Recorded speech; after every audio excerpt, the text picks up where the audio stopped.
Coming up in today's news, a meteor explodes over Russia with the power of an atomic bomb, injuring nearly 1,000 people and causing massive damage. We have the details. Plus, the Oregon economy is looking up. All that and more coming up in Oregon News.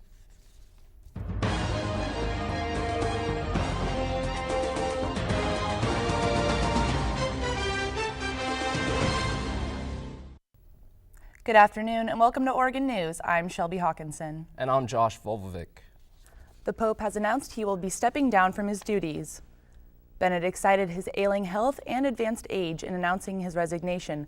Pope Benedict XVI will resign after 8 years in service, the first resignation of a pope in 600 years. When Benedict was elected, he was at age 78, the oldest pope selected in nearly 3 centuries. The announcement came Monday, days before Ash Wednesday, the start of the season of Lent. The local Catholic community turned out for Ash Wednesday services, and many were surprised with the announcement.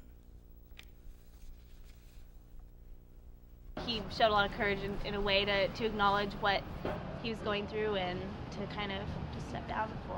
One of the things I've seen is that John Paul II stayed in office to show what it's like to die with dignity, and then Benedict XVI is resigning now to show what it's like to live in humility of knowing your own strength and weakness.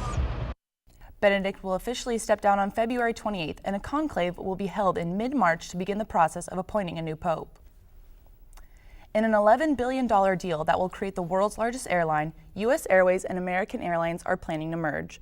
The new airline will use the American Airlines name. A spokesman says this will improve their network along the East Coast, where U.S. Airways has hubs in Philadelphia and Charlotte.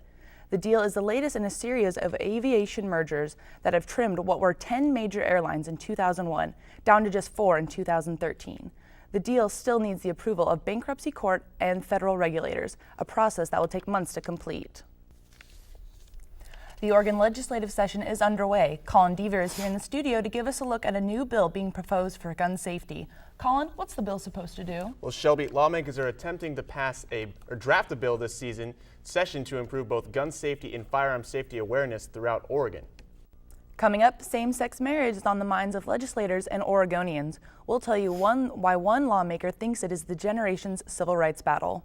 And we'll take a look at the efforts of the University of Oregon's police department to convince the community that their officers need to carry loaded weapons. Same-sex marriage is also on the menu for this year's legislative session. Josh Volvovic reports. In Springfield, Illinois, the democratically controlled Senate delivered a Valentine's Day present to gay and lesbian couples, passing legislation for the first time that would allow same-sex marriage in Illinois. Up to this point, 10 states have legalized gay marriage, and it may be a sign of changing attitudes, but the emotional debate is likely to continue. Now that's all for your weekend weather forecast. Back to you, Shelby.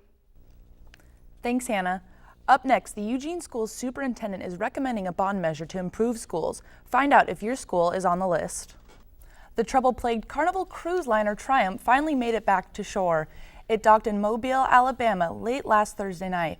An engine fire incapacitated the liner, which left the floating party boat stuck at sea for 5 days. Passengers suffered through conditions that were described as disgusting, including food and water shortages and no toilets. Carnival is offering passengers a $500 reimbursement and a voucher for a future Carnival cruise to all passengers. And for all of us at Oregon News, thank you for joining us. We hope to see you back next week. Have a great weekend.